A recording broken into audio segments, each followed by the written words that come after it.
I felt like the white man watching Squanto.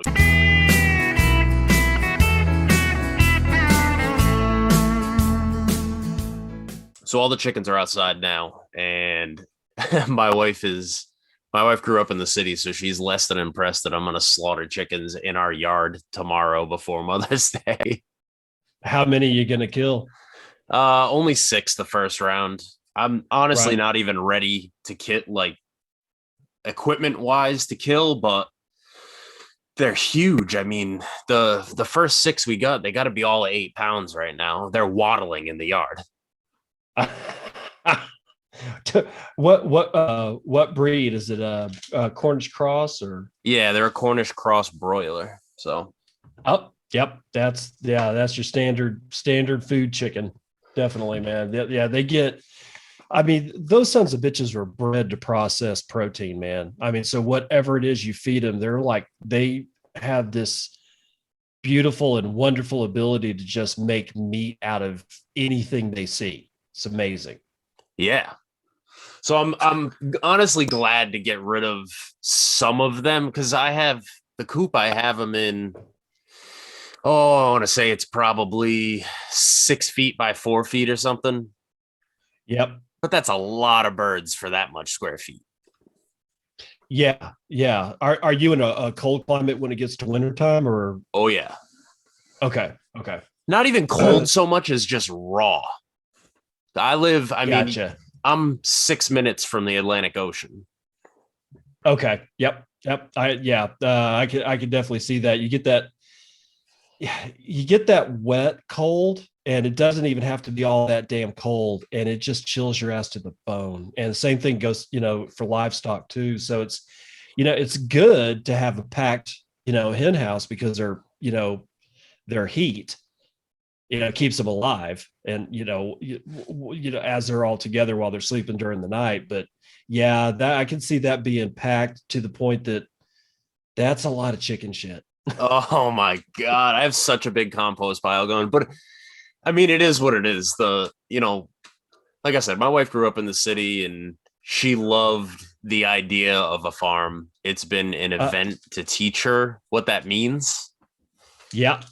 Um, but it's she's every day sending me shit she finds on Facebook or something. Oh, somebody's giving away this, somebody's giving away that. So I had to slow her down this season and be like, look, we're gonna pick, she's never had any livestock. So last year I finally like caved and I was like, all right, let's do it.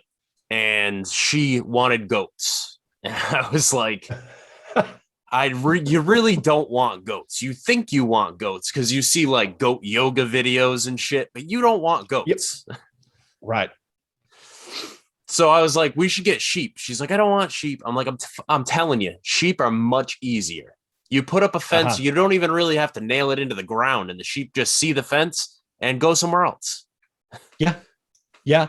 Although I've heard stories from so many people that are like, you know, goats are they're not as prone to try to figure out new and inventive ways to kill themselves like sheep do.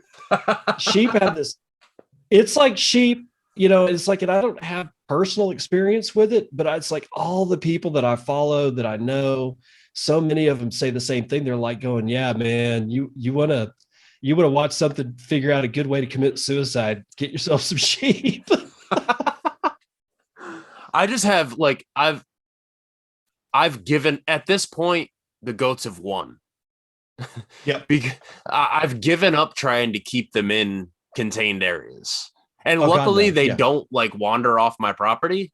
People are amazed. They're like, you just let them out. I'm like, yeah, they know, my uncle has raised goats for a long time. And when I told him, the wife wants goats, that's what we're gonna get. He was the one that said get sheep. And he said, all Uh-huh. right, if you're gonna get goats, the trick is you keep a bag of sweet feed and you only give them one coffee cup of sweet feed at night. They will stick Okay. around because that sweet feed is like cocaine for them. Yeah. uh, Thank God somebody like knows what the hell, like has actually heard the term sweet feed. I see it all the time. There's trucks that come up and down the highway in the town that I live that's a brand called Sweet Brand Sweet Feed. And I'm like, what the hell? So what the hell is Sweet Feed anyway? What actually is in it? So what makes it sweet feed is they mix it with molasses. Okay, that makes total sense. So it's like sticky and brown. Yeah, It's got yeah, some crushed corn in it and stuff. It's like a weird mix of like rye, some pelletized. I'm not sure what the pelletized is. And then there's like some cracked corn in there too, but it's really heavy with molasses. Okay, that makes sense. And which honestly though, you know, I don't know how much of a soil geek you are, but you know, putting molasses, like dried agricultural powdered molasses out on fields does absolute wonders Really? for the pasture. Yeah, yeah. It's well, molasses, molasses is a really good feed for many of the critters that live inside the soil. And those are the guys that actually do all the magic. You know, people go, oh, well, I'm going to, you know, put this plant in the soil and the roots are going to, you know, somehow or another magically get all the nutrients out of the soil. And it's like, no, doesn't work that way. It's the biology that actually makes all this shit available. And without the biology, you'd forget about it. I mean, the plant's just going to wither away and die, right? So, you know, and one of the major components of, you know, of really good food for, I don't know, probably a good 60% of soil biology is just straight agricultural grade molasses. And you just like literally just broadcast it on whatever, like you're spreading dry fertilizer. And I haven't tried it yet on my lawn, but I keep thinking about a lawn service that goes after ChemLawn and actually does the exact same thing that ChemLawn does, but only uses shit like molasses, humic acids, compost tea, and literally do the same thing, use the same spray rigs and the whole ball of wax, except it's not chemistry, it's biochemistry, and somehow or another branded off of like I don't know, like biochem lawn or something like that. It's interesting you say that because we have a service that comes out to our house that a friend of mine owns. And up here, you have, I don't know about down there, but I know up here, you have no choice. You have to spray for ticks. Oh, yeah. There's no, you don't have an option. Like, they're so thick here. And so my buddy has a business that comes out and sprays our yard with cedar oil. Yeah. And that's all we use because my wife is outside with the kids all day long, every day this time of year. And she's like, I don't want to get chemicals sprayed on our property because the kids are just rolling around in the grass. Like, I don't want to be worried when they put dirt in their mouth or when they put grass in their mouth. You know what I mean? Yep. Yeah. Yeah, absolutely. And cedar oil and those kinds of treatments work very, very well. I mean, they like, ticks don't like that shit. And like, they also don't like diatomaceous earth, but that's a little on the more expensive side, but whatever. Yeah. I mean, there's like every single thing that we have in agriculture, whether it's on the retail side, like lawn care or your backyard, all the way up to, conventional agriculture for food products. We've basically turned everything that always has worked into some kind of bottle chemistry and spray it on. And I'm like, well, wait a minute. You went through a whole lot of trouble to make and market, and now I got to apply it. And it's like, people have been figuring out how to control that shit for centuries, long before Monsanto and any of these other guys came along. I'm like, what the hell happened? And like everything else, it's like, the fiat culture just has spawned every system that was biological, organic, and made sense to the human species has been synthesized. And it's now all of these systems are synthetic. And every single, and I've said it before on several occasions, every single synthetic system that we have right now is well and truly screwed. And things like ChemLawn that's one of them. Lawn care. I mean, it's like there's absolutely no reason to do any of this shit. And it's like, and you're paying like $65 a month. I don't know. I don't have ChemLawn, so I don't know how much it costs. I'm gonna say $35 a month. It's $100 a month to have my yard sprayed. And I know the guy that owns it. It's $100 a month. But he's not using the same crap that right, that these other guys are using. And honestly, I also think a lot, like somehow or another, like just letting the chickens go out and feed on the ticks. if you could be able to do that and somehow be able to not spend a lot of time wrangling them back up, man, those chickens will kill some ticks, man. Well, the problem is here, which I mean, I'm sure you have issues like that, down south, but I'm sure they're much more relaxed. I live in, blue state hell.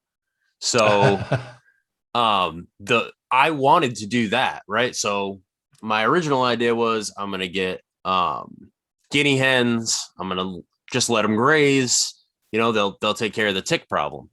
The problem is I have red-tailed hawks and I have bald eagles that fly over my property. There's 4 birds altogether, and both of them are highly protected.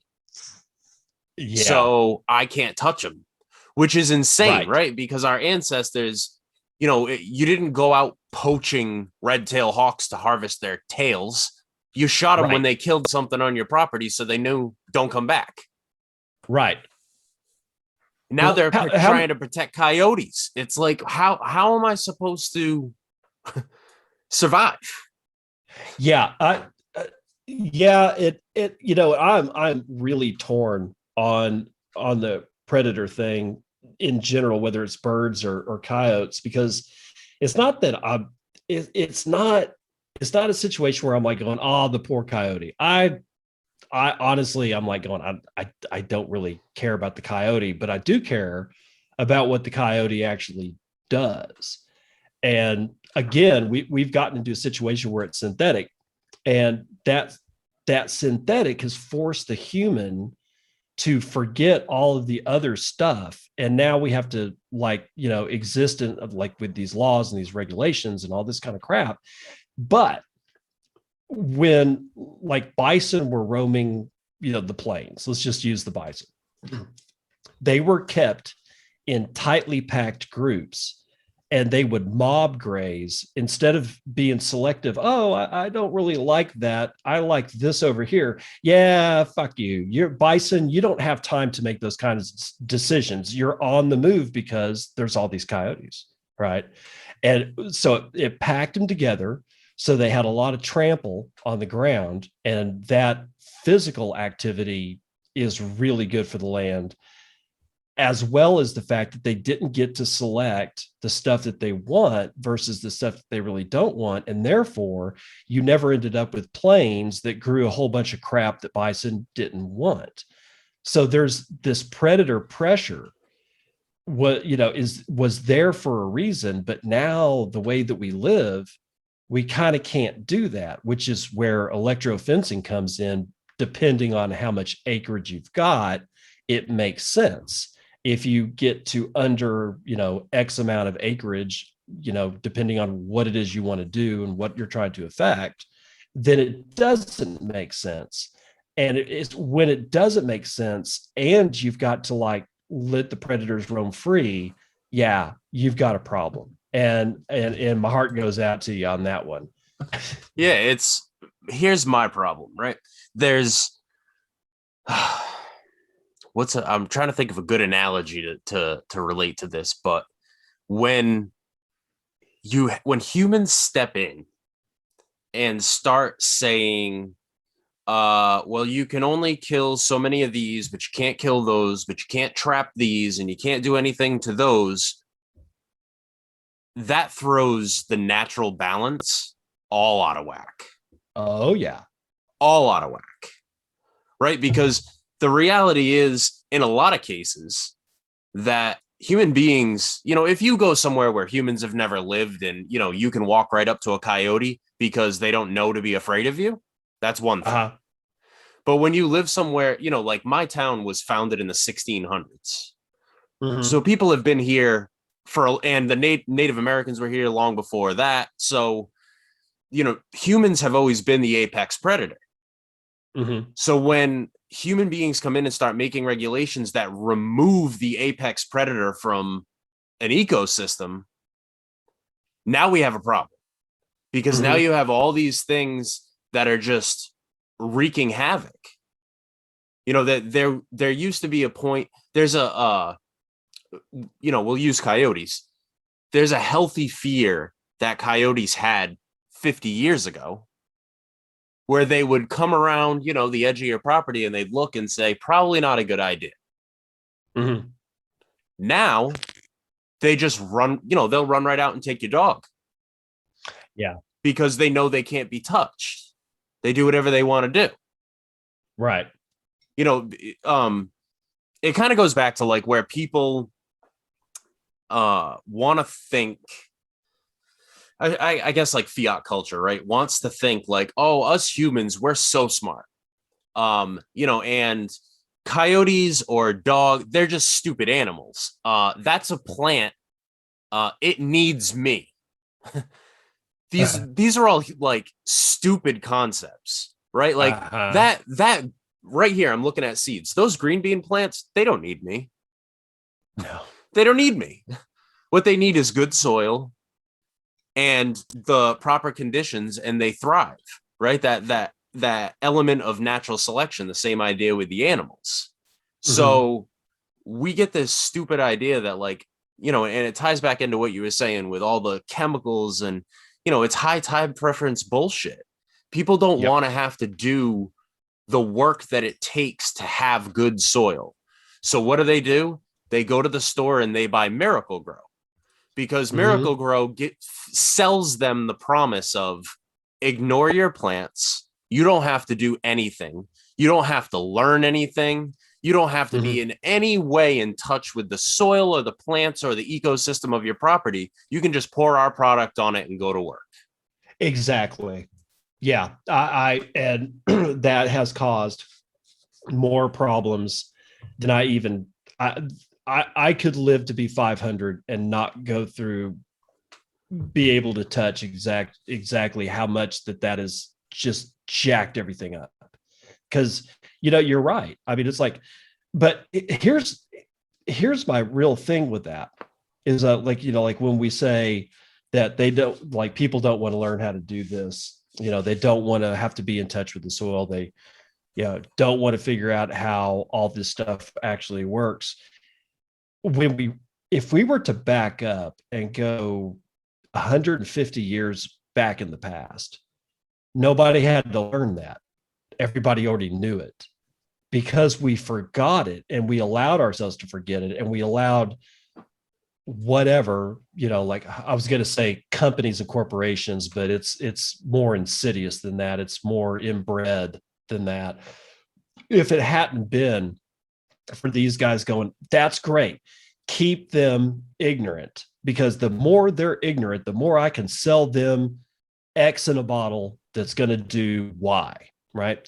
And over the years, it's become, we've lost and keep on losing so much knowledge that was just inherent. I would, I would say ancestors, but, my grandmother, she's not my freaking ancestor. I mean, she died. She was 90, 94 or something like that. And she, finally kicked the bucket. But she knew all, like it was just innate. She couldn't tell you how it worked.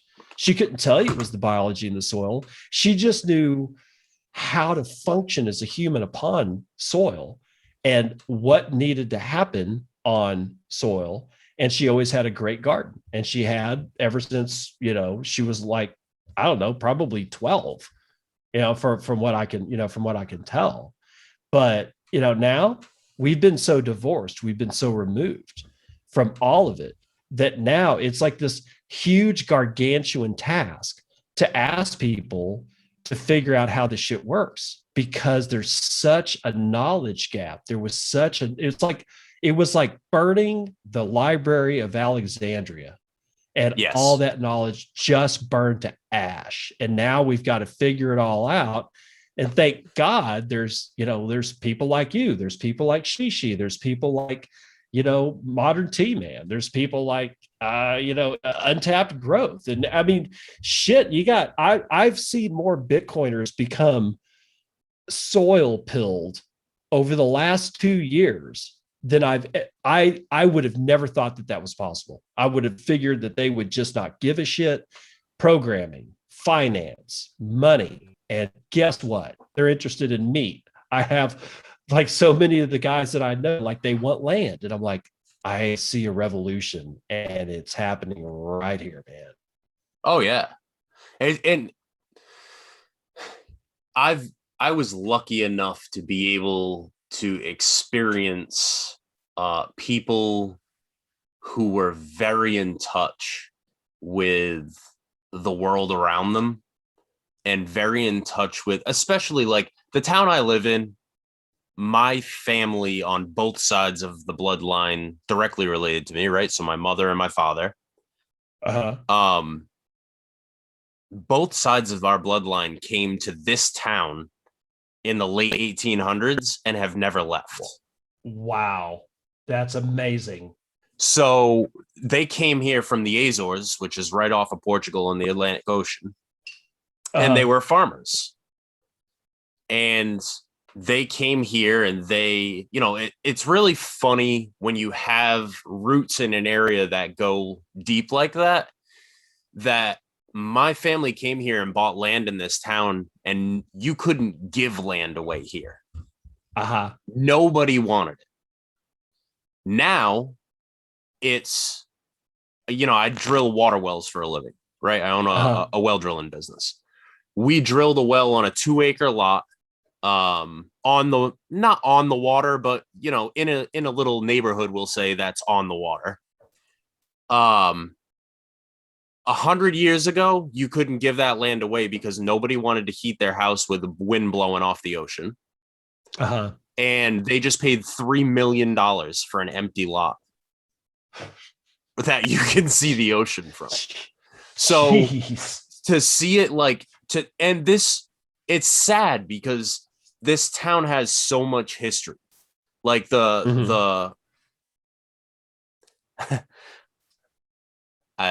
know. There aren't that many people listening to this. So the Rhode Island Red, the chicken. Yeah. That's here. Yeah.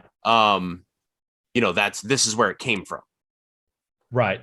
So we used to have goose fattening farms, and we used to have dairy farms, and this town supplied the Caribbean with food for sugar plantations. No shit. That's how much food we made.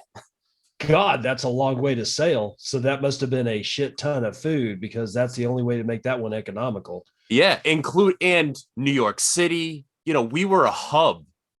My grandfather was an award-winning Black Angus raiser, right? Like he has, I have trophies of his from him raising Black Angus. The other side of my family was dairy. And I watched them get slaughtered in the dairy business in the last 30 years. Yeah. Like everybody's out. Yeah. Because there's no money there. And it's just sad. Like, when I bought this house, it used to be my grandfather's house. It got sold out of the family. I bought this house 3 years ago, and you couldn't grow dandelions here. Like nothing would grow. You dug in the ground, and it was like trying to dig a hole through a stone wall. Oh, wow. There was just nothing here. Like you get down, and it was just 3-inch plus gravel, and the dirt was gray. It was just dead. We tried to grow a garden the first year, and it was kind of sad. And we did a little more last year, and it was a little better. And then this year I said fuck it, and we went We're 50 by 25 now. So but I've had to take the time to talk to people who know something about bringing soil back and, talk to old timers here and be like, hey, when the soil was exhausted, like, what did you guys do? And, there's people, I got turned on to going down to the ocean and picking up seaweed. Yeah. And drying the seaweed out and rinsing it to get the salt off of it and crushing that up and tilling it into the ground. We got goats. So the goats graze and they shit all over the yard and stomp it into the yard. It's, it's been a process to try to get this place back to, I have an orchard here that had maybe 100 apples when we moved in. Last year we had probably 10,000. So it's just been this like process of trying to really get this place back to its former glory. I mean, this was a 10-acre lot when my grandfather bought it in the 50s. The original family farm was 300 plus. And it's just, now it's all, I drive by the old family farm all the time and I'm like, it's so sad. It's somebody's summer house from New Jersey. Oh, for fuck's sake. And they come up, it's all the pasture is still there and they pay somebody to just come and mow it. Oh God. Geez. And it goes to waste. And it's this beautiful long lot that's 300 acres. So a bunch of road frontage, it's square and it goes down and it's backed by a reservoir. It's the perfect place to have a farm. And now somebody just uses it to drive their Maserati up here 2 weekends a year. Do they have any kind of livestock on it at all?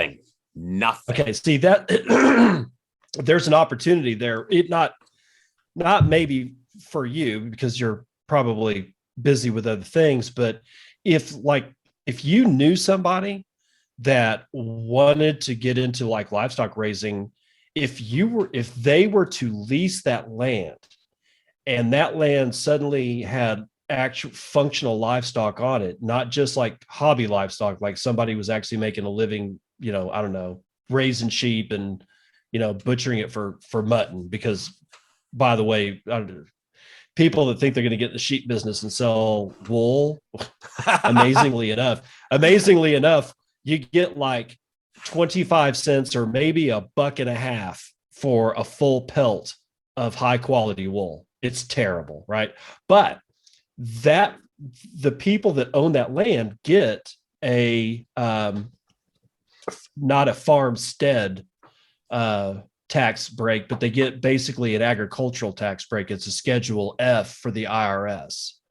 And I know that like Greg Judy is a guy that kind of pioneered leasing people's land. And one of his sell points was like, look, man, I can reduce your property taxes, or at least if there's not a property tax involved, then I can get you a refund or increase your refund on your tax by doing a Schedule F, because even though you're leasing it to me and they're not your animals, they are my animals, but they are on your land and it is now an agricultural exemption. And that one sell point built his entire career. That's all he does is he raises land he now does it on land that he owns, but he owns land because he bought it with the money that he made from raising animals on other people's land. And his sell point was, I get you your ag exemption. It's amazing. I'm going to have to look into that. It's hard to sell people on that in my particular town because we are probably the lowest tax rate in the state. Yeah. I have 5 acres, which obviously is not a huge piece of land, but I have 5 acres and my taxes are like, $800 or $900 a year. Yeah, that's, at that point, that's probably not a deal. But when you start thinking about like 300, right, 500, that can start to add up, really. So yeah, I would look into it. I would look into what I would do, to any of, your listeners that are even remotely interested in this shit, look at a guy named Greg Judy. His last name is spelled Judy. he's one of the regen ags golden boys, right? Because he figured out how to do all this ag exemption and sell it, and it works. I mean, he raises, before he started raising animals on his own land, he was raising beef and I think sheep on other people's lands, and all he would do is he would set up electric fencing, and he would move them every 3 days depending on pasture health and grass height and how much rain they were getting. And that's how he made his living. And he made so much money from it, he bought his own 500 acres. And I'm like, Jesus. It's like, holy shit, that's like, we should all be doing that. And we may well start doing that with the amount of Bitcoiners that I've seen that are interested in owning their own land. Oh yeah. I mean, me and the wife have talked about it, and this, as much as this is my family land, this is really the test net for us. Like we're learning as we go. I inherited a lot of knowledge from my father and from my grandfather. I mean, it's funny that you're a soil guy, because it always used to amaze me. My great grandfather was the first generation to be American, we'll say. Mm-hmm. And my grandfather, followed him. It was farm life in the 1920s. So, you did what you had to do. Like you said, it wasn't something that you consciously thought about. It was just what you did because it was life on the farm. And he used to blow my mind when I was a kid, because he used to grow only peppers by the time I was, when I was, I don't know, 5, 6, 7, 10, he would only grow peppers. And he was the only person I had ever seen that would go in his garden in spring, and he would take a handful of dirt and he would taste it. And by what that dirt tasted like, he knew if he needed to add lime, or he needed whatever he needed to add to the garden to make it right. And it was such a, like, I felt like the white man watching Squanto. You know what I mean? Like, what the fuck is he doing? And he had it, and he'd be like, all right, yep. All right, it needs a little bit of this. And he always had the most beautiful producing garden ever. And he just had this real connection that he just knew. He knew how to do it, and he knew what it needed. It was like the land spoke to him. So I grew up with some of that knowledge, and impeded on me as much as I was willing to take when I was young and dumb and doing whatever I was doing. But me and my wife are kind of learning to become what our ancestors were. And when my kids are young, but when my kids are a little bit older, our goal is a minimum of 100 acres, and we're going to go somewhere that's more, easier on laws. But, this is our test net. We have 5 acres. 3 of it is dry. It's a good size for us to really, like, get our feet wet and understand, how to be. I know I'm rambling here, but I think one of the biggest misconceptions that people have when it comes to homesteading or permaculture or getting into trying to be self-sufficient is they think they need to come into a space and impose their will on that space to make things happen. My experience is it is much better to shut up and observe the ecosystem and try to work in harmony with what's here.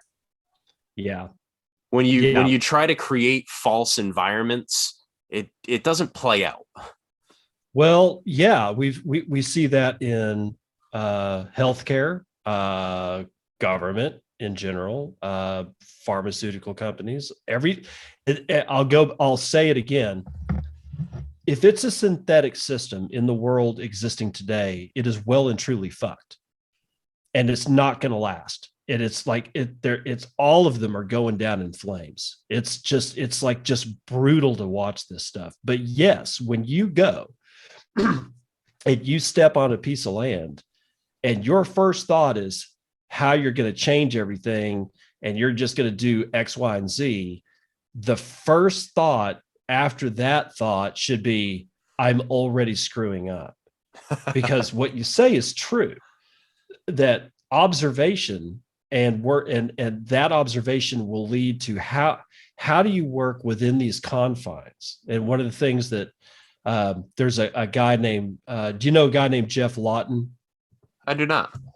Okay, Jeff Lawton is sort of like he's like the granddaddy permaculture guy right now. He was taught by Bill Mollison, which actually came up with permaculture.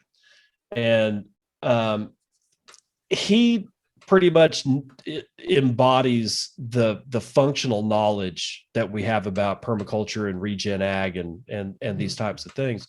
And he says, if you were to give me a flat piece of land with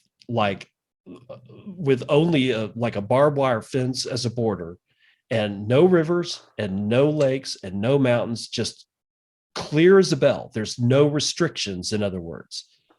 He said, I would not be able to come up with a design for that property that would be 1/1000th as effective as if I had to work around something like a lake, a river, butted up against a mountain, like a cliff wall, something like that. And the reason is because what he says is that when you get a blank sheet of paper and somebody says, construct me a masterpiece, it's all ex nihilo. It's all from nothing. You got nothing. You got nothing to work with. You have a sheet of paper and a pen, and somebody asks you to create this work of art. Whereas if there's some constraints about what's on that piece of paper, like maybe it's not white, maybe it's brown, all of a sudden there's a constraint. And it's like the same thing when you're looking at a piece of land. Is there a forest edge? Okay, how do I start looking at that and work with that? But you see what I'm saying? It's almost as if you can't actually be creative unless there's something to seed that creativity. And when people will walk on a piece of land and not see the boundaries, not listen to what the land's actually telling them, they go off and think that they're being creative, but what they're really doing is they're just being destructive. And again, I go back to the fact that all of this really boils down to starting with the soil. It really does boil down to what weeds are growing here. Like, that's a big one. Identify the weeds. There's a book called Weeds. Literally, that's the name of the book, Weeds. And it was written, I can't read, it's like been a while since the guy wrote it. And what it is it's like how to identify weeds, what they are, what they do. But more than that, it's like, yeah, this weed grows in compacted soil. So if you see this weed, you know you've got compacted soil. This one grows where the soil is anaerobic. So if you've got this weed, you know that you don't have oxygen in your soil. And it's like, motherfucker, all these weeds are telling me a story about the land. All I have to do is read it. And that's what we all lost. Being able to go out and say, a shit ton of milk thistle. I know exactly what to do with this. We don't have that anymore. All we see is a problem. Yes. I used to laugh when my grandfather would walk outside and say things like, you smell that? It's going to rain. And I'd be like, I don't smell anything. What are you talking about? But it's just, like I said, he was just so in touch with this place that he knew this is what's going to happen. You know, your body picks up on things most of the time out of necessity, right? Those are the things that you really remember. He really remembers the soil tastes a certain way, the air smells a certain way, because crowding cattle into the barn is a lot easier when it's not pouring rain. Yeah.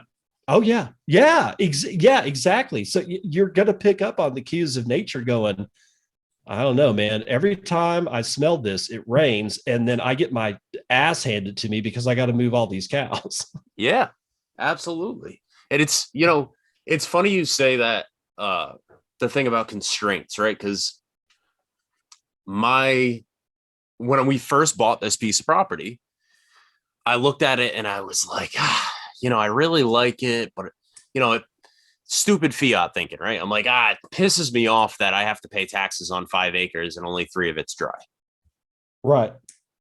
But not seeing that, that is a boundary for me. Like the wetlands start at the back of my property, and I own, almost everything that you see cleared again in the woods. And unless I'm classified as in my state, unless I'm classified as a farm, I can't even touch it. Right. Like I can't go in it. I can't, nothing. So we got classified as a farm, luckily. Okay, good. And so now it's like trying to figure out what is the best thing to do with this, right? Like the obvious thing that you would think is, well, I'll just get, 15 dump trucks full of loam, and I'll take the machine and I'll just start raising the ground. Uh-huh. But there's things that my property does, I have access to things that other people don't have access to. Right. I have 2 ponds on my property. I have, the water table here is so damn high that I have a surface well in my backyard that's not hooked up to my house anymore. It was the original surface well from the property, but it's 20 feet deep, 3 feet around, and the static water level's 4 feet below ground. There's so much water in that hole. Like I could be using that for all of my livestock and not have to tax the well that feeds the house. Right. And in the meantime, that's helping the soil around it drain a little better. Right. I'm not having so much water on top of grass in that area of the yard because the soil itself is draining into the surface well. So, like you said, there's these limitations or things that look like limitations. Like I looked at that surface well when I bought the house and I was like, great, I got to fill that surface well in. Now I look at it and I'm like, that would be insane. Like, I got a cast iron hand pump for it and I put it on top. So now that's the livestock water. Not only that, it's better for my livestock to be drinking the water that's coming out of my surface well with all the natural minerals and all the natural everything that's coming out of the ground than it is for them to drink the water that's coming out of my faucet that's gone through a water softening system and an activated charcoal filter and a UV light to kill off all the bacteria. Like they're not meant to drink that. They're meant to survive on natural water. They get things from natural water. Goats are a perfect example. We have to give goats goat mineral because we've bred them to a point where they're so used to living in captivity and eating out of a bag that they don't get the minerals that they need because they're not foraging and they're not, drinking naturally occurring water. They're not eating naturally occurring vegetation that's growing in all kinds of different environments, right? I saw it as a hindrance that I had wetlands when I should have seen it as a blessing because I have such a diverse ecosystem here that I have dry land and I have this area that's so wet you can't walk through it half of the year, but they complement each other and they work off of each other. Yeah. So if you were to go to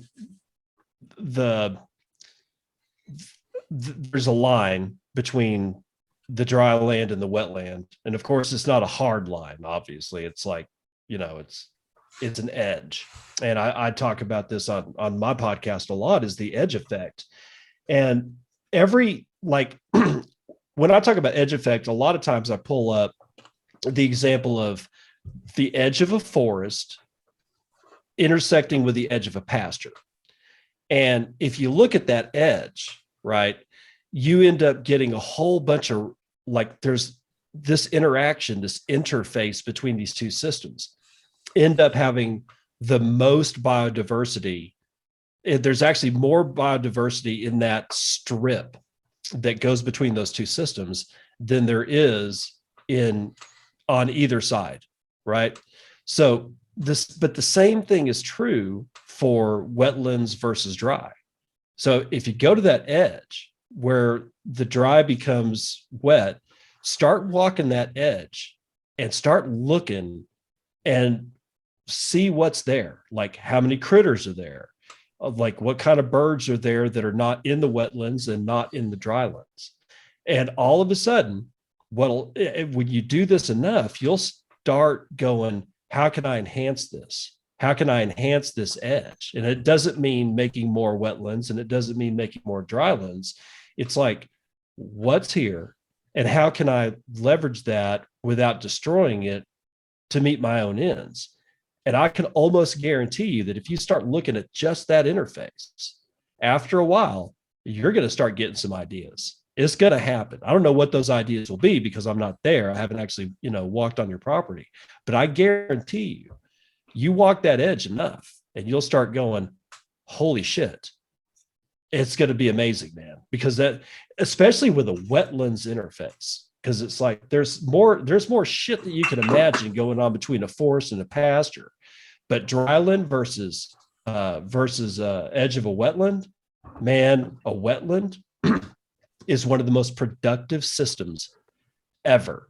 You just have to figure out how to be able to use it without wrecking it. See what I'm saying? Yeah, absolutely. We brought in, so it was we'll call me frugal.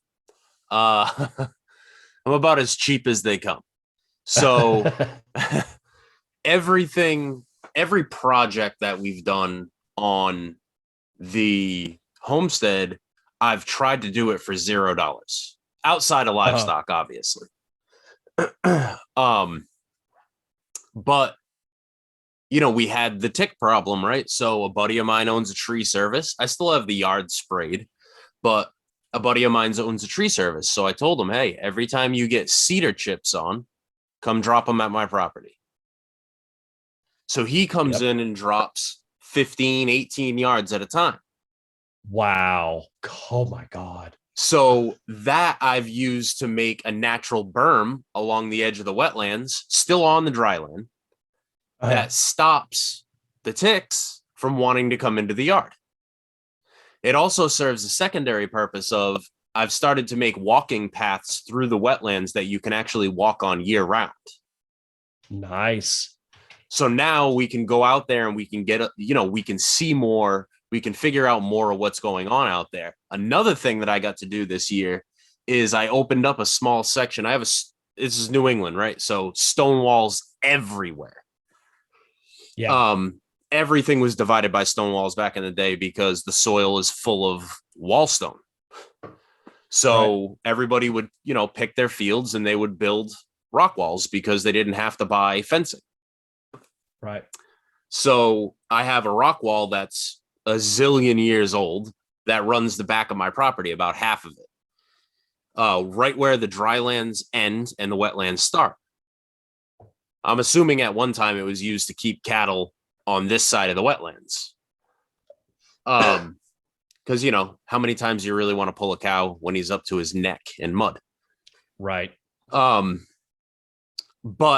I figured out that there was a high spot on the other side of the wall, and the trees were shaped in almost a perfect circle in that one spot. So what I did was I opened up the wall and I took some fencing and I ran the fencing around the outside of the trees and used the trees to create my fence posts. And my ducks are now out there because I have tree cover overhead, and the hawks and the eagle really like to patrol the open pasture.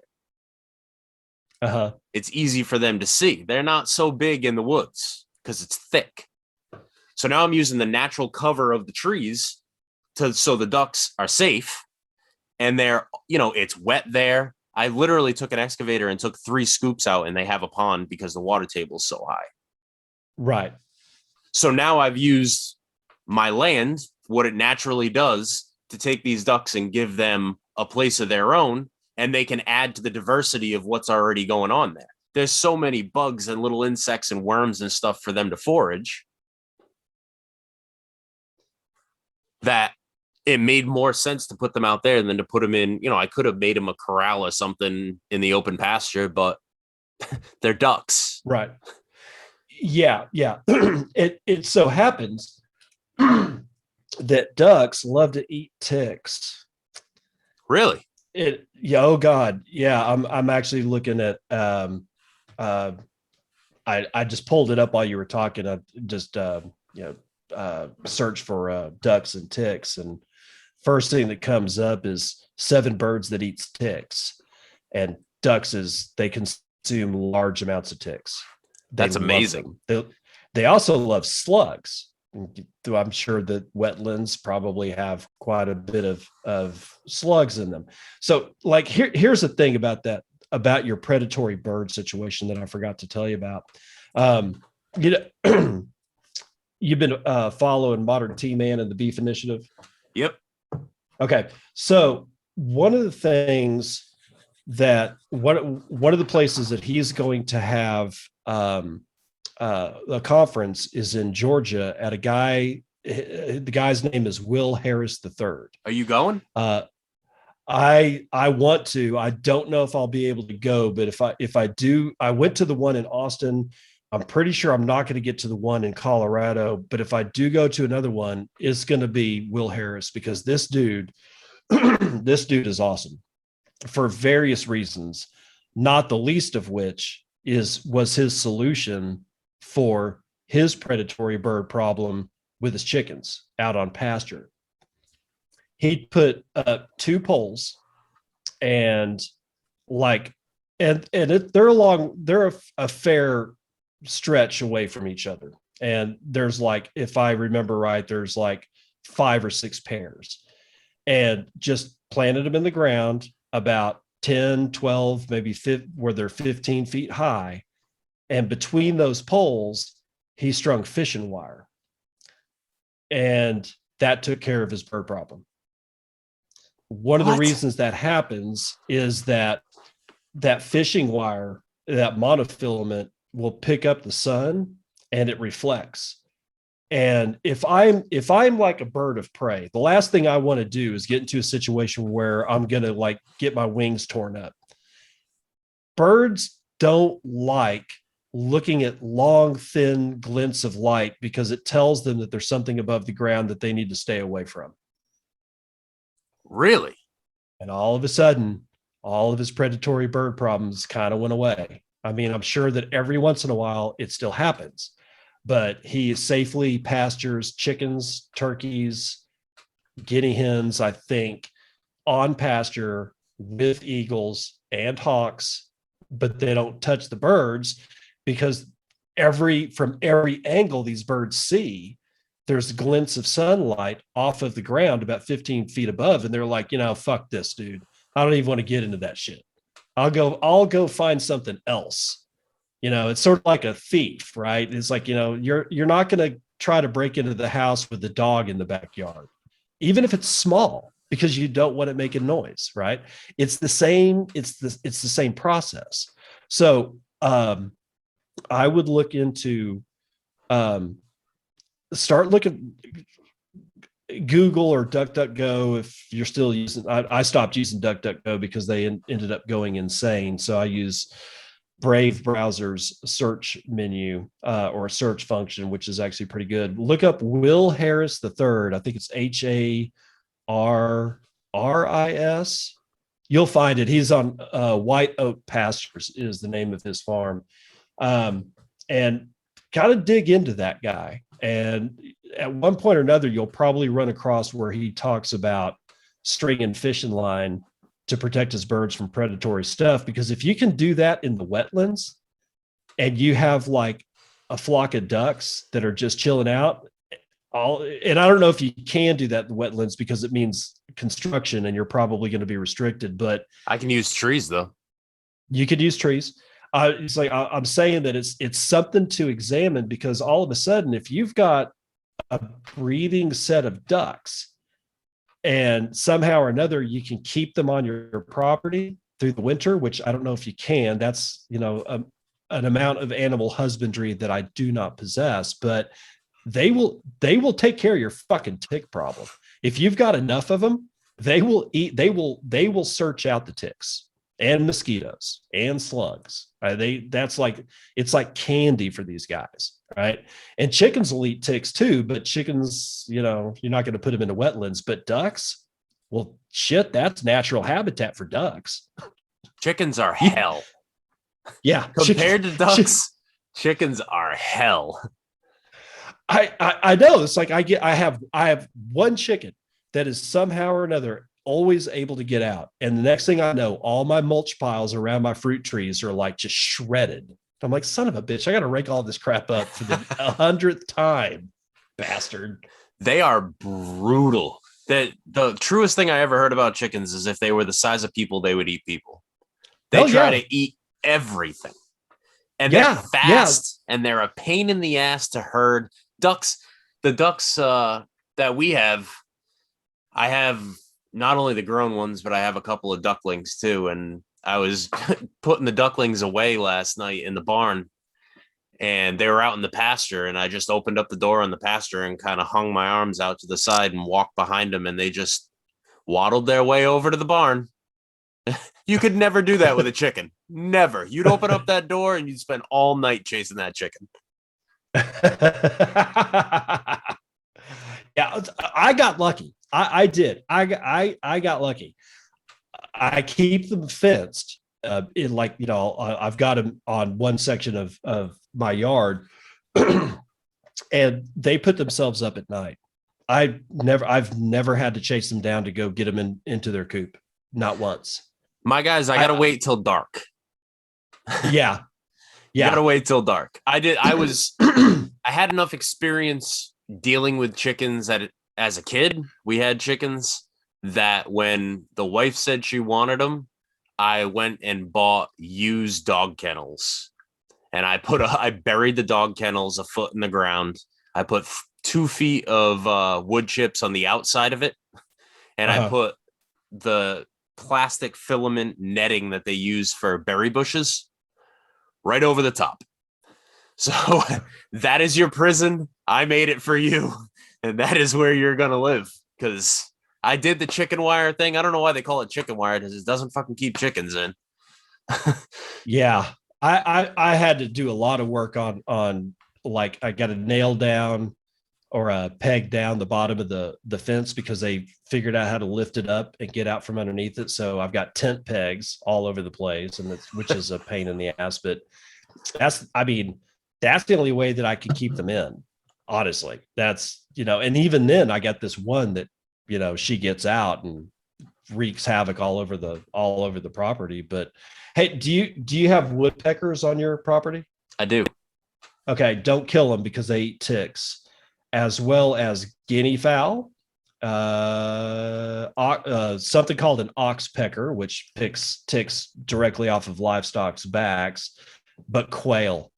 If you can get a breeding population of quail, dude, quail will eat the shit out of ticks. And the number one tick consumer of all the birds is turkey.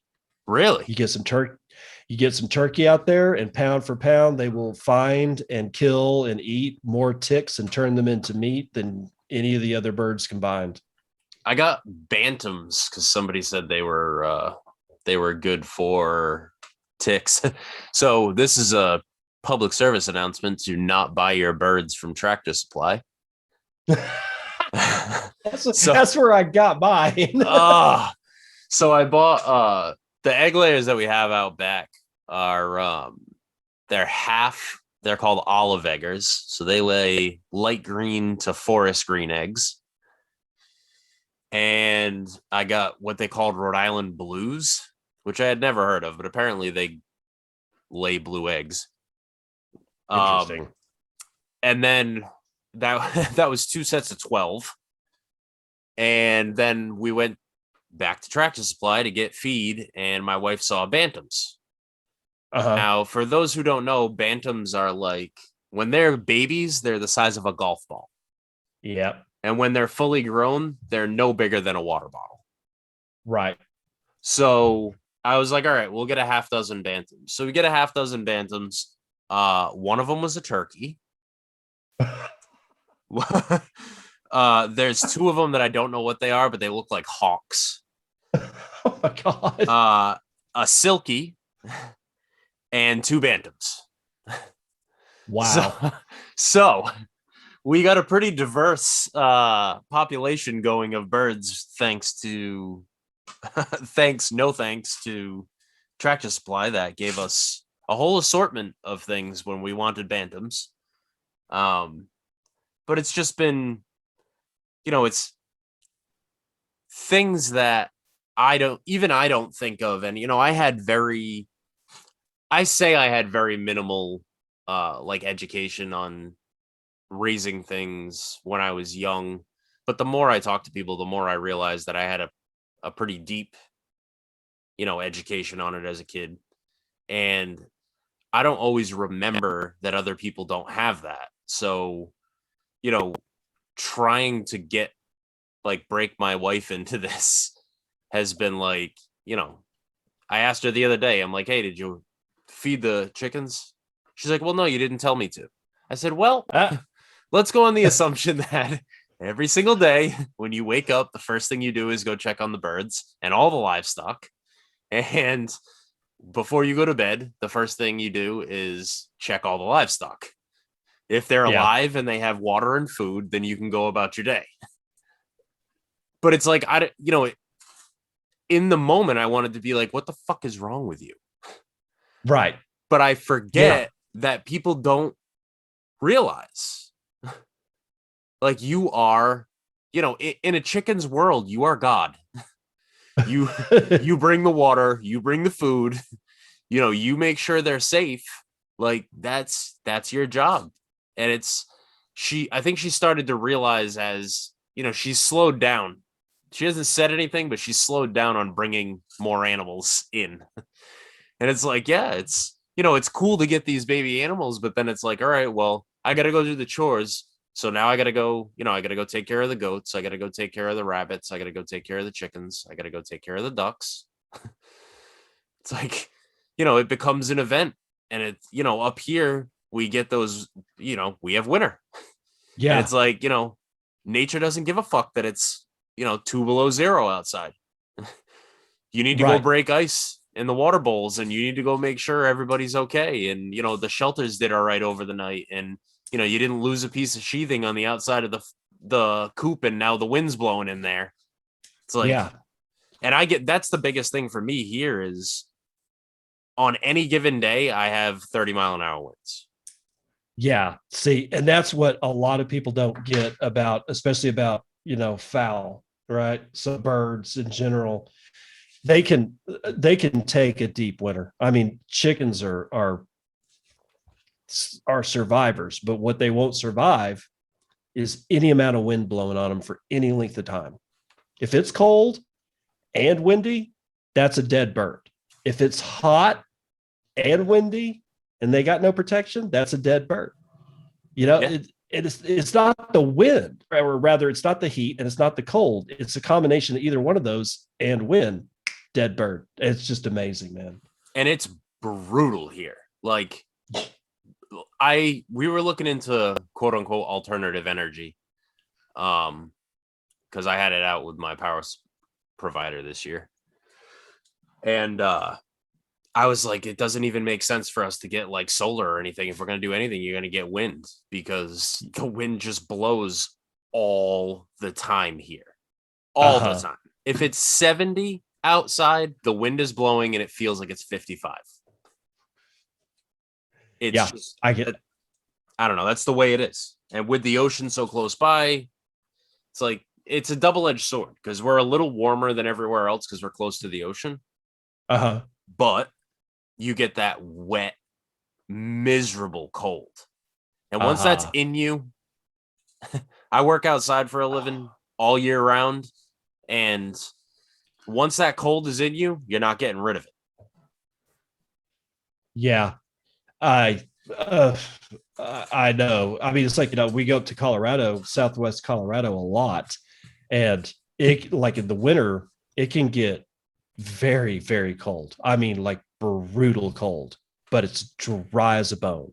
It's a completely different thing when you're somewhere where it's cold and wet, or where there's a lot of moisture in the air, because it just, something about it, it just goes right into the center of your bone, and it takes forever to get warm back up. It's just miserable, man. I feel for you. I feel for you up there. It's funny too, like, when we talk about like lost knowledge, the business that I own was started in the 50s, and it was started by my great uncle, who was a World War II veteran.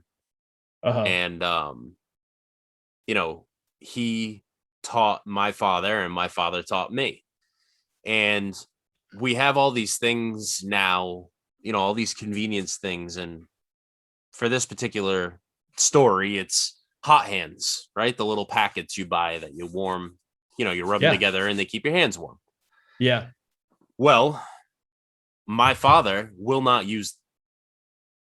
Really? He is a strong believer that when you go on a lot, you go over to the stone wall and you take 2 nice hand-sized rocks and you put them underneath the pony motor on the machine, and you let the motor heat those rocks up. And once the motor heats those rocks up, you take those rocks and you put them in your pockets. And that's what you use to keep warm. And they hold heat. They hold heat. They're little thermal generators. And it's like, it's these silly little things. Like, they didn't have, in 1950, they couldn't go to the store and buy hot hands. No. In 1950, you had to figure out how to stay warm out there. I have a cool video I'll have to post from last winter. I was drilling in that lot that I was talking about earlier. And it was, I want to say it was like 3 below, maybe, air temperature, but with the wind chill, it was like 19 below. And as the machine is drilling, the water that's casting off of the cable is coming off the cable as water and turning into snow before it hits the deck. Oh God. And you could feel the cold watching the video. And it's like, these guys just, they were, there was an old timer around here that had a different company, and he did the same thing. And he had like an outhouse, like a wooden outhouse that was probably, I don't know, 3 feet by 3 feet or something. And it just had a seat in it. And he used to set that up on every job he went to. And while the machine was drilling, he would be in that outhouse. Because when the wind is hammering and it's 5 below zero, you are damn happy to not have that wind blowing on you. Yeah. Yeah. Even for humans, it ain't the cold. It ain't the heat. It's that wind.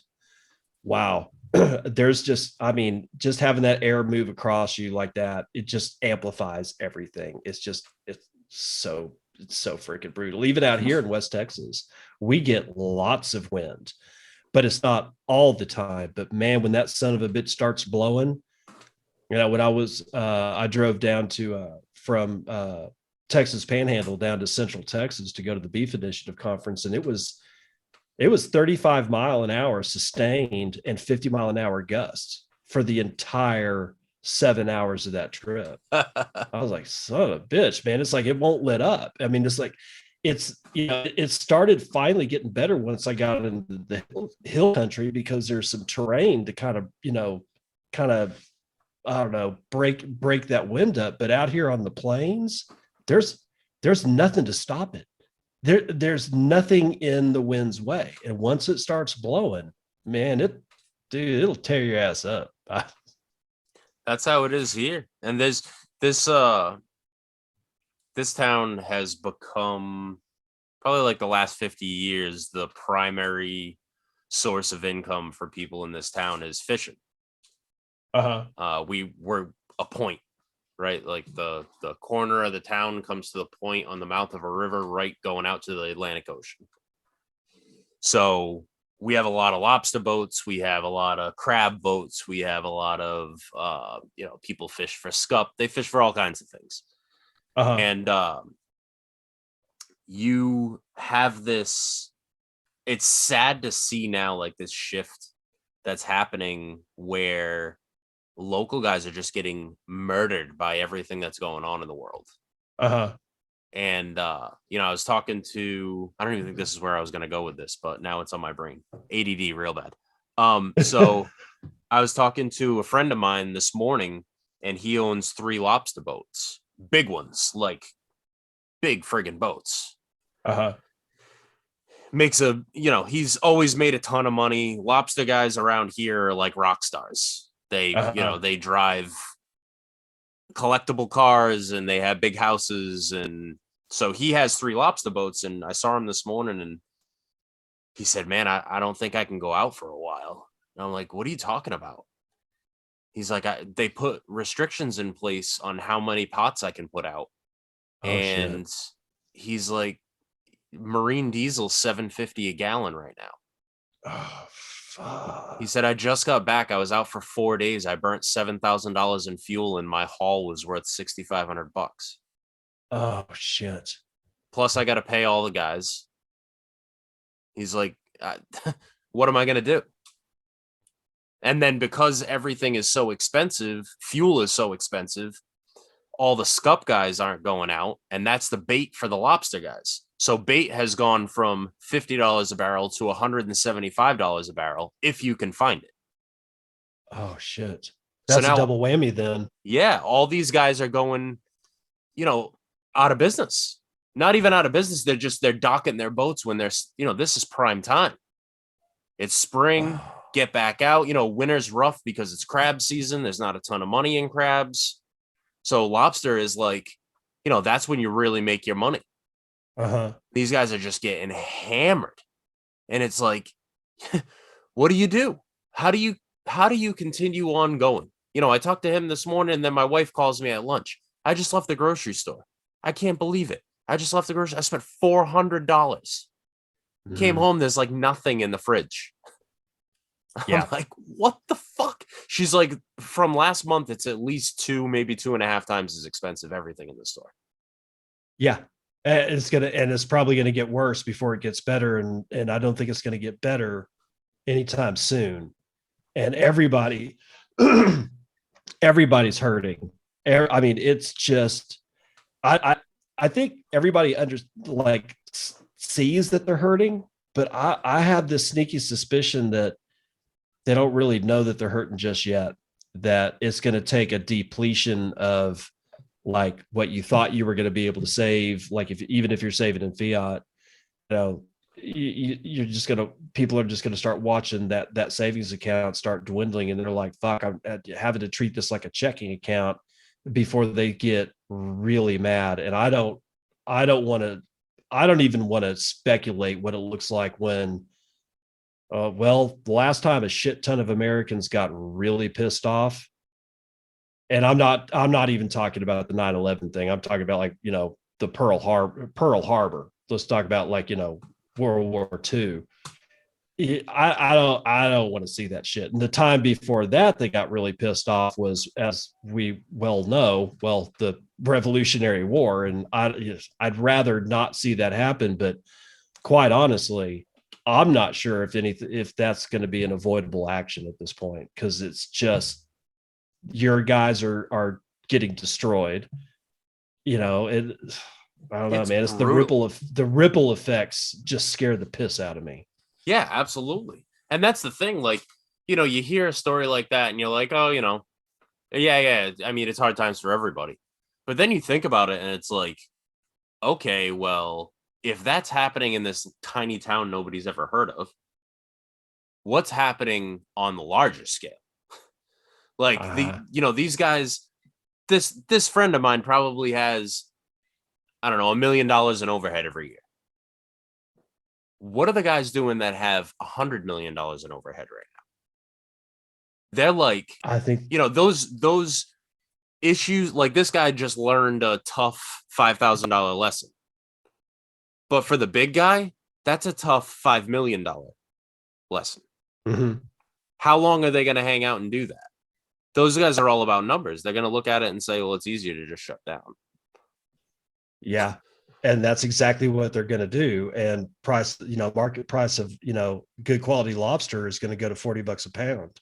Oh yeah, it's 27.99 a pound for ribeye steak here right now. Jesus. Holy And I'm shit. I'm talking paying. like 3/8 thick. I'm not talking about like the thick cut stuff. Right. I'm talking about prison steak. Oh, for fuck's sake, man! Because I'm paying $14.99 for good quality ribeye. But I Yeah, mean, good. Well, good quality insofar as, if I'm buying meat at the grocery store.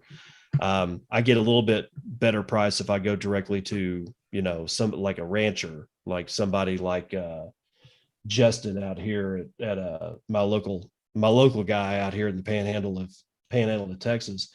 I'm getting a slightly better price, but he can't deep cut because he's got more. He actually ends up having more percentage of overhead than huge meat packers. But these, we're going to be looking at food prices that nobody's even honestly can really fathom, and it you you won't be able to afford.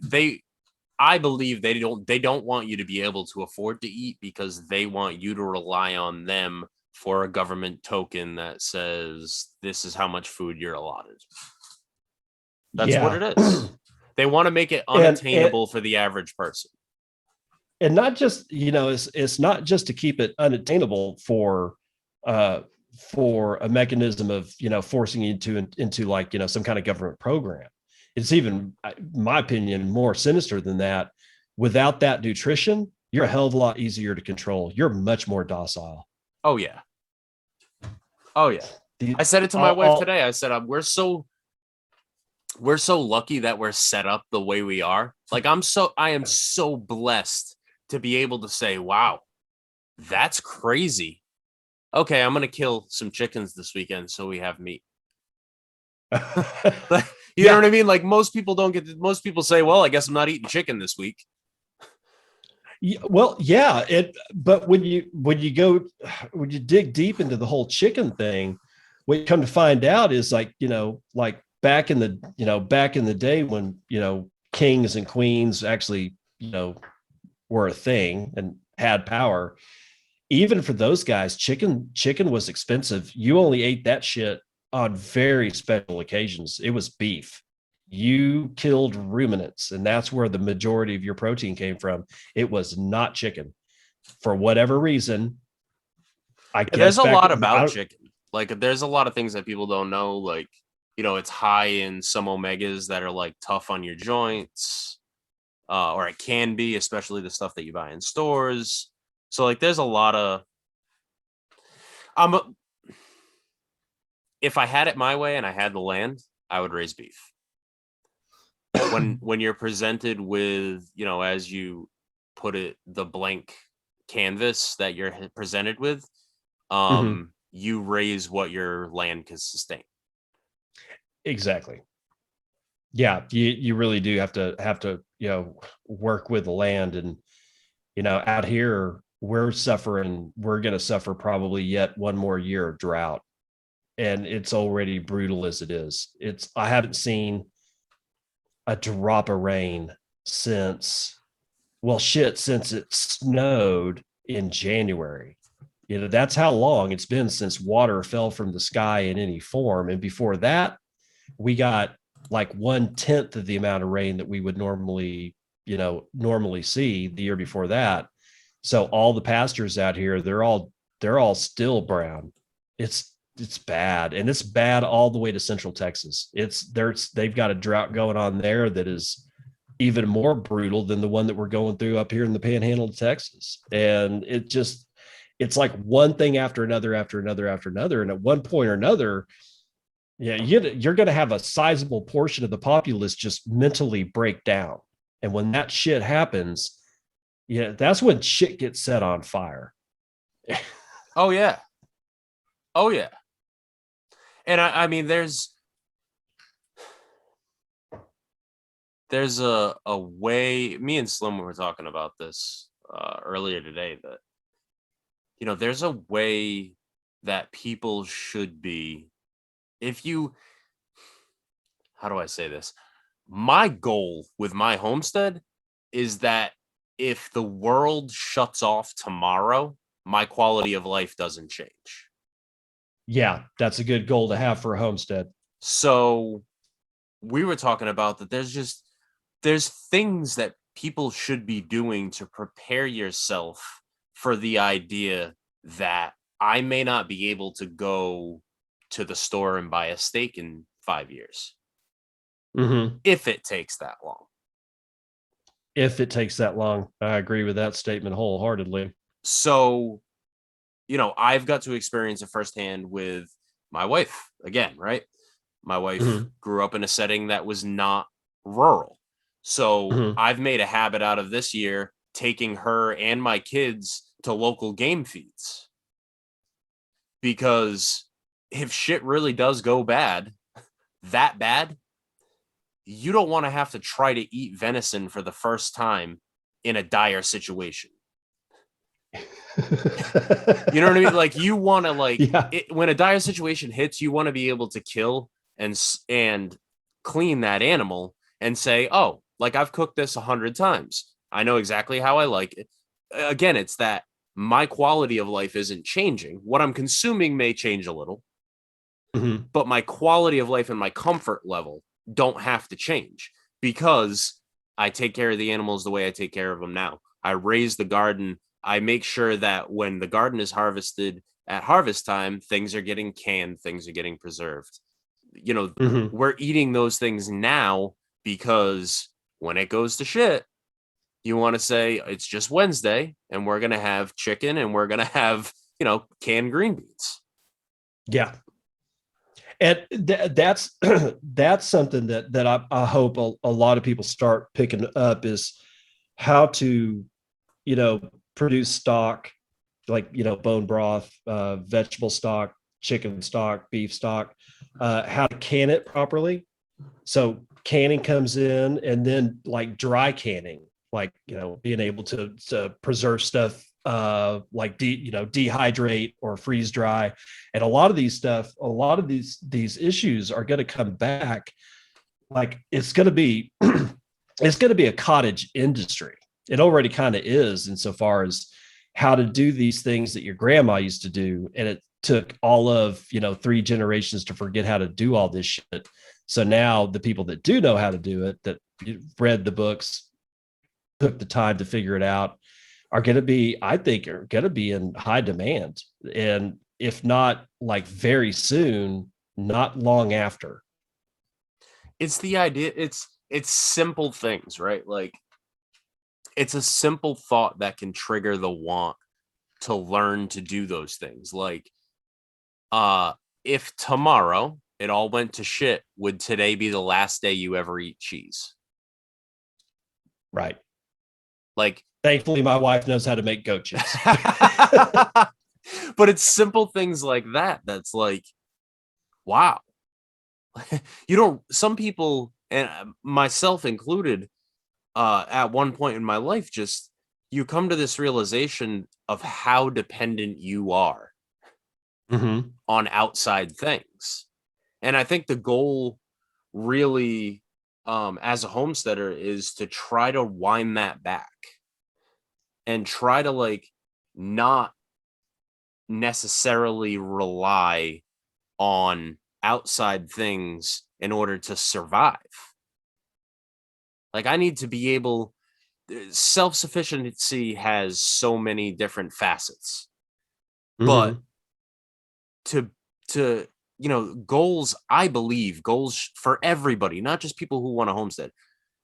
Goals should be, I should be able to wash myself, feed myself, cl- you know be able to have something to drink that won't kill me, and have a roof over my head without outside help.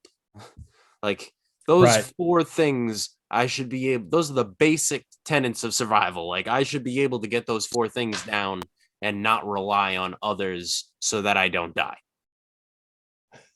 Right. It sounds really dumbed down, but that it's such a simple thing, but there's 90% of the population can't do that. No, with all the shit that I know how to do, I'd still have problems. If shit went south tomorrow, I would have major problems.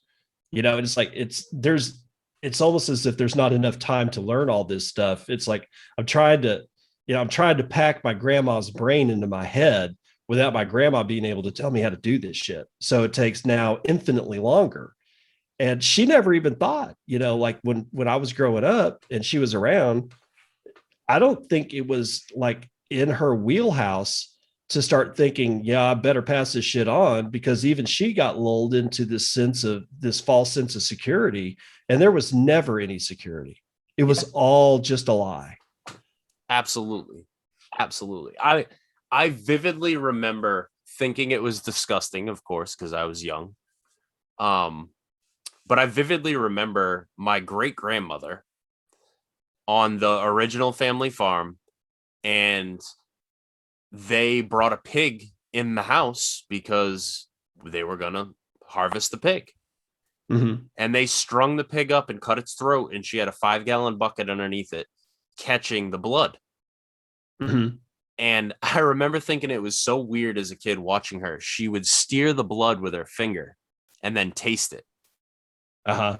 And she would know by the consistency of it if it was ready. And they Uh-huh. would make blood sausage and blood pudding out of it. And they would make, that nothing went to waste. Nothing. Oh, hell no. Everything was precious. It wasn't like you kill the pig and you take the bacon and the pork chops and throw the rest away. They ate the cheeks. Right. They ate everything. Uh-huh. Because you put time and money into that animal. You're not raising a package of pork chops from Walmart. Right. That's that's a good way to put it, man. I said to my wife that we had to process the chickens when we first got them. I was like, oh, it's not a big deal. I worked in a slaughterhouse for a little while in my late teens. Not a big deal. Like, I can do it. And she specifically said it, I didn't even know that she would think that way. But she's like, all right, so, we can do this and that. I'm like, you're not going to get packages of chicken breasts. Like, you're getting whole chickens. This is not Walmart. You're not, I'm not going to bring home, a dozen chicken breasts and here's, a package of wings and here's a package of drumsticks. Like, no. You're getting whole animals. Like, we're going to eat it all. Yeah. And see, and that's what I had to take. My Tractor Supply story is like, I bought a half dozen chicks that were sexed because I wanted all females, and I got 2 roosters out of it. I had a Rhode Island red rooster, and that son of a bitch was even meaner than the one that I have. He's not around anymore because we ate his ass. And so I had and so right then and there, I'm like going, okay, well, I got to slaughter this thing. I had never done it before. Hell, I'd never even seen it done before. So I have to go find the materials and find out how to do it and then set it up. And once I did it, I was like, oh shit, this is actually easy, except for the killing part. The killing part still mentally fucks me up. But everything else, shit. I mean, it's actually pretty easy. But what it demonstrated immediately was like, wow, when I go get 6 packs of chicken wings, I have to, the amount of animals that I have to kill for just the chicken wings by themselves. I'm like, oh, you don't think about it until you actually do it, that a pack of 6 chicken breasts means you killed 3 birds, right? Yeah. But you only came away with the chicken breasts. This is this false sense of security where it's like, oh, well, I just want breasts, or I just want drumsticks, or I just want this. And it's like, yes. And while we have it, it's cool. But when you don't think about the ramifications of 6 chicken breasts, and it's not that they threw the other parts of the animal away. Of course, they got packed up as drumsticks and chicken wings, but it was, especially when I buy packs of chicken wings, it's like now after butchering that one chicken, I'm like, this means something completely different to me now. Yes. Yes, absolutely. Absolutely. I actually, I got a good statistic for you that I heard today. Tyson, Tyson, the company? Oh, yeah. Oh, yeah. Tyson kills 1.5 million birds a day. Oh, my God. And I presume that they're grinding up all the the waste and feeding it back to the chickens, which you really shouldn't do. But Yes. I'm like, if it was, if it if it wasn't for the fact that they were getting, that animal feed value out of, what's left over from the feathers and the guts and the stuff that they can't use, it would actually end up in a landfill. The only reason it's not in a landfill is because they find value of it feeding it back to the chickens, like I said, which you kind of really shouldn't do because of other issues that are involved with that. But I like, if it wasn't for that, I know that all this, the guts of 1.5 million chickens every day would actually end up in a landfill. And, I don't even want to get into what off gases out of that shit and that what kind of groundwater pollution that shit would bring. And that's why I like people like Joel Salatin, who's like, everything that they cannot use from a butchered animal gets thrown in a hole, covered with sawdust, and they just layer sawdust, animal carcass, bones, shit that they can't use, in like pancake layers until that hole is filled, and then they just pile dirt on top of it and plant a tree on it. And I'm like, there you go. Yep. Yeah, fruit, like a fruit or a nut tree, something that's actually gonna, give you something, in return for it. But yeah, I mean, 1.5 million birds a day just kind of blows my mind. I'd never even heard of that. That is a lot of animals. A lot. That's a lot of killing. That's I got a lot of killing, man. On the soil bit and the fertilizer bit, I got really blessed. That same guy that owns the lobster boats, he called me up one day and said, "Hey, can you give me a hand? I need to go pick up bait." I said, "Yeah, no problem." Jumped in his truck with him, and long story short, the place where he buys bait is a huge processing house for fish. It's in a city in Massachusetts called New Bedford. And all their waste, right? When they process whatever they're processing, cod, whatever they're processing, all their waste goes into this big vat, and they essentially put it in a huge blender and boil it. And it turns into this brown liquid. And they take all of that and they load it in 18-wheeler tanker trucks, and they ship it all up to Canada, and they use it as fertilizer. Oh, yeah. So the guy that runs the plant is good friends with my friend. And I was talking to him about what I'm doing here and, the garden that we were expanding this year. He's like, next time you come, bring 5-gallon buckets with you. So I went down there, and he gave me 25 gallons of liquid fish emulsion. Oh my God. That they use up in Canada for whatever they're growing. Right. So now that's my it's like black gold. Yeah. So that's going on the garden this year, and that solved my fertilizer issue, because I went with seaweed last year and a organic. This is like an oxymoron. It was can of pelletized quote unquote organic fertilizer from Miracle-Gro. So, how organic is it if Miracle-Gro is selling it? Right.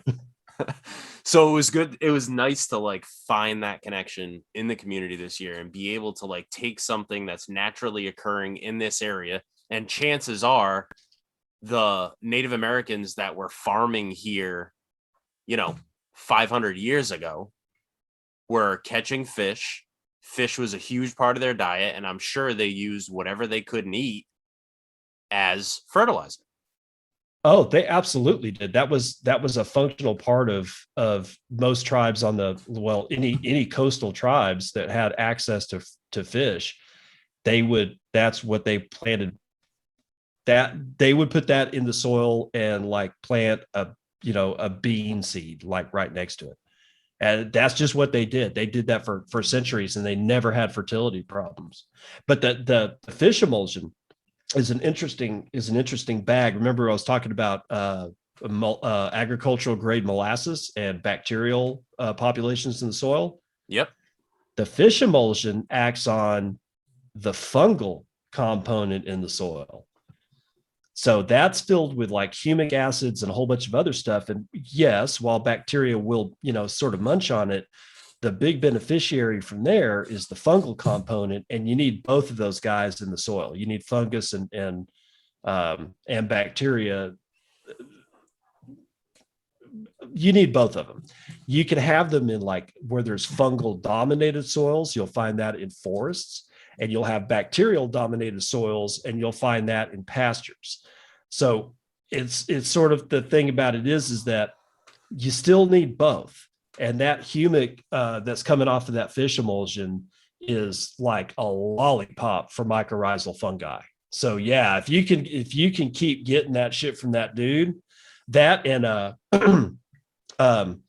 lobster carcasses or ground up lobster carcasses and crab carcasses. Yep. There's a lot of calcium in that. And there, again, that's like not just the calcium, there's a lot of other stuff too. But if you can get a hold of that, get that shit too.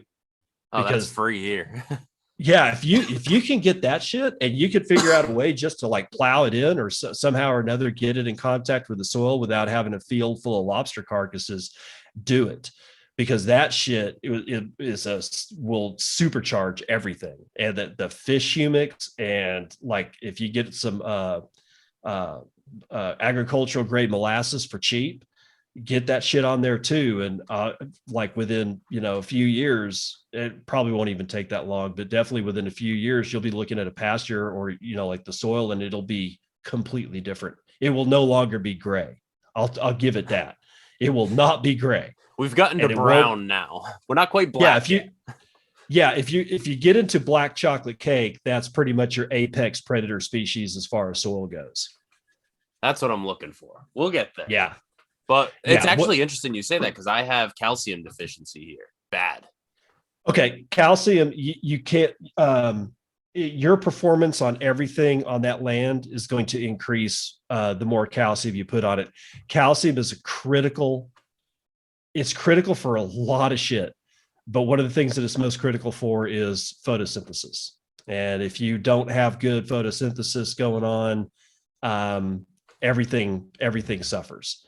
The more photosynthesis you can get out of a plant, if you can get it to peak photosynthesis, everything is going to benefit. So if you have calcium deficiency, try to figure out any way that you can without breaking the bank to get calcium on that soil. Yeah, because I found out again through an old timer. I had the first year when we grew, there's a old lady in town who does heirloom tomatoes. That's all she sells. She sells 125 different varieties of heirloom tomatoes. Wow. Yeah. And it's the most amazing tomatoes you've ever seen in your life. There's yellow ones and black ones and purple ones and blue ones and zebra striped ones and brown ones. But I've had a real problem with they rot before you can pick them. And an old timer told me, he said, if they're rotten on the vine before they're ripe to pick, you have calcium problems. Yeah. Especially blossom end rot is exacerbated by calcium deficiency, but also, I'm trying to think of what's in Epsom salt. Is it magnesium sulfate? Yes. Okay. Magnesium deficiencies will cause blossom end rot too. So if you're getting that, if you have a magnesium deficiency, that is critical for plant's immune system, as well as, again, photosynthesis. And selenium is necessary for photosynthesis. Zinc is necessary for photosynthesis. All of those particular minerals in any kind of jacked up way will fuck with your photosynthesis. If you can get your photosynthesis in line, then all of a sudden all the critters in your soil consistently get a really good meal from the plants, because the plants, about 50% of most plants, the products of photosynthesis are exuded through their roots through different kinds of sugars and carbon containing compounds, and that's what they eat. So whenever I see bare soil, it's like a wound. It's like looking at somebody who's got a gaping wound on their arm, and we've been trained that hey, that's okay. But now I see fields that are like completely like bare dirt, and I'm like, it's like looking at somebody who's had their skin flayed off of them. So when I see it, I have a completely different reaction to it. And one of the reasons is because the soil's dead, and they don't want to put in, don't want to try cover crops or anything like that because they just don't think that they're going to get anything out of it. And the soil continues to die slowly over time because all the biology in the soil is starving to death because there's no plants photosynthesizing on top of it to throw food down to the critters that are underneath it. And it's so simple, but it's one of those things you don't think about because we lost it. We lost the idea. Yeah. So here's to kind of bring it full circle. Here's how me being a stupid human shoots myself in the foot thinking I can outsmart nature. Uh-huh. I'm a water guy, right? I drill wells for a living. Water is my thing. The water in this town is extremely high in magnesium, calcium, and iron. Here I am watering my garden with water that's had all of that stripped out of it. Whereas had I just used the surface well that had all of that in it, my garden would have done 10 times better. But I'm feeding it stripped out H2O because I think, oh, clean water. That's what it should get. And then the more I've learned, you know, being in the well business, the more I've learned about the chemistry of water, it's like everything. And in tandem with that, right? Because when you learn in my industry, you learn how to tear all that shit out of water because it will make your water taste a certain way or look a certain way, right? Right. And then on the opposite end of the spectrum of my life, I'm here trying to figure out the soil composition and trying to figure out how to get these plants to grow right here. And I'm looking at my professional life and I'm saying, all they're doing is teaching me how to strip out everything that I need to make my plants healthy. Like, it's amazing how nature is so, you know, people will say there's no such thing as a perpetual motion machine. Nature is a perpetual motion machine. Yeah, the entire planet is a perpetual motion machine, and we've been taught to not actually look at that. Everything is synthetic. We've replaced every natural system with a synthetic system, and it's, in my opinion, it's all fallen down because you just can't do that for very long without Mother Nature going, okay, I'm over here and I'm watching what you're doing. And at one point or another, I'm going to tan your ass in a way that you never thought possible. And she's a mean bitch. Mother Nature is like the meanest bitch I've ever met in my entire life. And she will kick your ass all up and down the street if you fuck up. And that's what we've been doing for decades when it comes to ag and how we think about soil and minerals and water cycles and carbon cycles and photosynthetic cycles and mineralization and, you know, all that kind of stuff, because we just got taught that food comes from the grocery store, and once you don't think past the grocery store, all of that shit gets lost, and it got lost within decades. And it's just amazing what we're looking at. We're looking square in the face of something that looks like it may be a pretty good sized disaster. I don't know, man. Like I said, I don't, you know, it's amazing to me. It's amazing. Yeah, absolutely. It's funny the paradox of it all, right? It's strip the magnesium out of your water so you can take magnesium supplements from Walmart. Right. It's like, exactly. What are we doing? What are we doing? Ultra processed milk. I don't want anything that's ultra processed. That doesn't sound delicious. It doesn't make me salivate when I hear the words ultra processed. Ultra processed. I know, man. We've worked ourselves up into a pretty good sized pickle. And the Chinese have that thing where it's either a blessing or a curse. May you live in interesting times. Well, we're in the middle of it. You got that right. So the next, I kind of want to wrap it up with where where we're heading this year. And the big project I'd say this year is I got a greenhouse for free. That's nice. So I'm going to figure out how to use a Bitcoin miner to grow citrus fruit in a climate where citrus fruit does not grow. That would be a good one. That would be an extraordinary example of what actually can be done with waste heat, because that's another thing that we've been taught. It's heat is a waste product, and I'm like, no, it's actually a highly useful energy source, but we've, like everything else, have forgotten actually how to put it all to work. So that's a good one. And having a greenhouse will give you the ability to learn how to propagate plants. And I'm not talking about propagate from seed. One of the things that I've been learning how to do is how to propagate living woody plants like poplar, mulberry. What else is there?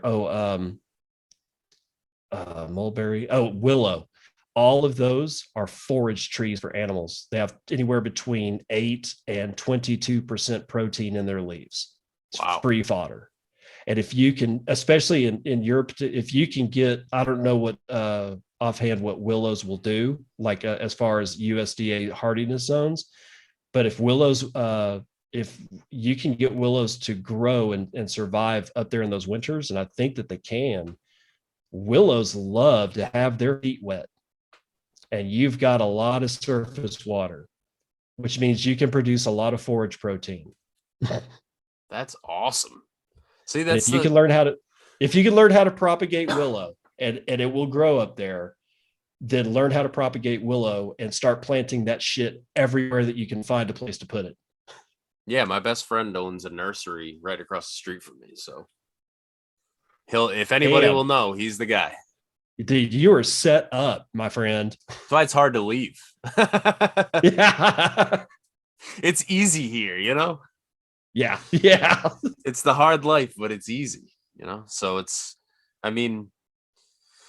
we're gonna hopefully we'll be able to make that happen.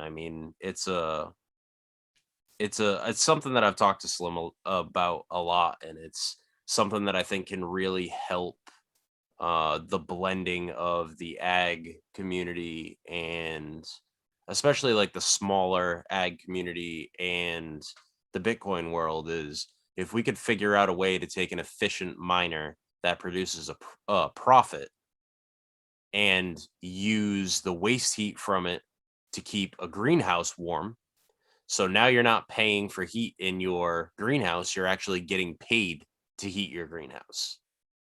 Exactly. That's huge.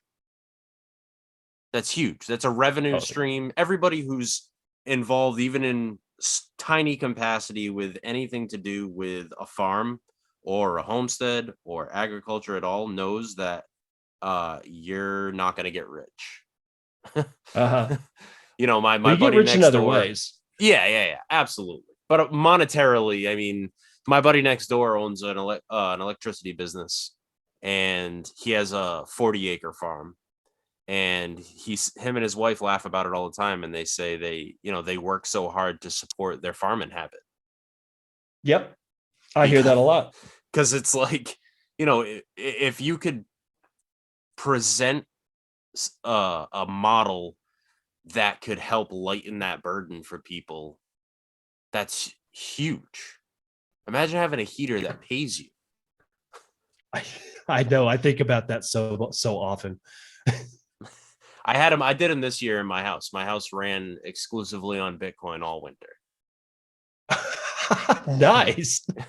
I have forced hot air in my house, and I piped 2 S9 miners right into a vent that used to blow into my shop in the basement to blow up into the house, and it was 70 in my house all winter. Holy shit. That's amazing. And I think it cost me. It probably cost me, oh, I don't know, $200 a month to heat my house. I mostly because I didn't sell any Bitcoin. Right. But buying home heating oil is not cheap.